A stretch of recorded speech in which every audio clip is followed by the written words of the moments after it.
Firing का एक और इंसिडेंट भी हुआ है और ये वारदात हुई है ओक्लाहोमा अमेरिका के अंदर। और वहां पर लगातार जब आप देखेंगे तो पिछले एक महीने के दौरान बैक टू बैक कई जगहों पर फायरिंग के इंसिडेंट्स हुए और कई लोगों के मारे जाने की भी खबर सामने आ रही है। इस वक्त की खबर ये आ रही है कि ओक्लाहोमा इलाके के अंदर एक सिविलियन के समेत 7 लोगों के एक सिविलियन मारा गया, 7 लोग जो है वो जख्मी हुए। फेस्टिवल एक चल रहा था जिस फेस्टिवल के दौरान ओक्लाहोमा के अंदर मुसल्लह अफराद ने आकर जबरदस्त फायरिंग कर दी है। ये दरअसल अमेरिका का वो इलाका है जहां पर ये कुछ लोगों की याद में एक फेस्टिवल मनाया जाता है।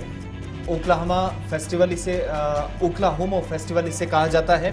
इस फेस्टिवल के मनाने का मतलब या इस फेस्टिवल को मुनक्किद करने का मतलब ये होता है कि जो इस बरादरी के लोग हैं, इनमें ज़्यादातर जो सियाफाम लोग हैं वो यहाँ पर रहते हैं, वो अपने एक पुराने इंसिडेंट को याद करके उन सभी जिन लोगों ने सोशल इवेल्स के खिलाफ कार्रवाई करते हुए अपनी जान गंवाई है, उन लोगों की याद में ये इवेंट किया जाता है। ये फेस्टिवल चल रहा था जिस दौरान एक हमलावर दाखिल होता है और कहा जाता है कि झगड़ा हुआ इस फेस्टिवल के बाहर वाले गेट पर। तस्वीर आपके सामने है जहां पर पुलिस ने इस पूरे एरिया को अब रोक दिया है। देखिए, अमेरिका के अंदर पिछले 12 दिनों के दौरान 5 मुख्तलिफ, चाहे वो स्कूल्स हों, फेस्टिवल्स हों या फिर मजहबी मकामात हो, 5 अलग अलग फायरिंग के इंसिडेंट सामने आए हैं, जिनमें कुछ दिन पहले का एक स्कूल का इंसिडेंट भी है जहां पर बहुत सारे बच्चों की भी जान ली गई।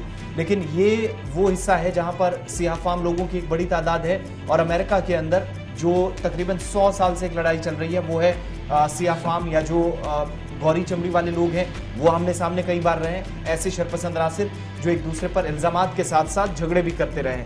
तो वो सारी सूरत हाल और अमन कानून की सूरत हाल को बनाए रखने के लिए फोर्सेज ने पूरे इलाके के अंदर रात भर गश्त की है।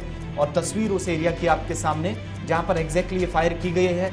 6 लोगों के अभी तक जख्मी होने की इतलात मौसूल हो रही थी, अब उसमें 7 की कंफर्मेशन कर दी गई है। और दूसरी बात कि एक शख्स इसमें हलाक हुआ है जो इवेंट का ऑर्गेनाइजर्स में से एक था। जिन लोगों की तरफ से इवेंट कराया जा रहा था फेस्टिवल में से, उन्हीं की एक की मौत हुई है। लेकिन साथ ही साथ अमेरिकी सदर जो बाइडन, नायब सदर कमला हैरिस और इसके अलावा व्हाइट हाउस के ऑफिशियल्स की तरफ से भी बयान जारी करके हमले की न सिर्फ तस्दीक की गई है, बल्कि दूसरी तरफ जो डोनाल्ड ट्रंप हैं उनकी तरफ से भी और उनके बहुत करीबी ये अब हुकूमत पर दबाव बना रहे हैं कि बहुत जल्द वो कानून भी लाया जाए जो उनकी हुकूमत में शुरुआत की गई थी, ताकि कोई आज़ादी से हथियार अमेरिका के अंदर ना रखे और फायरिंग करे।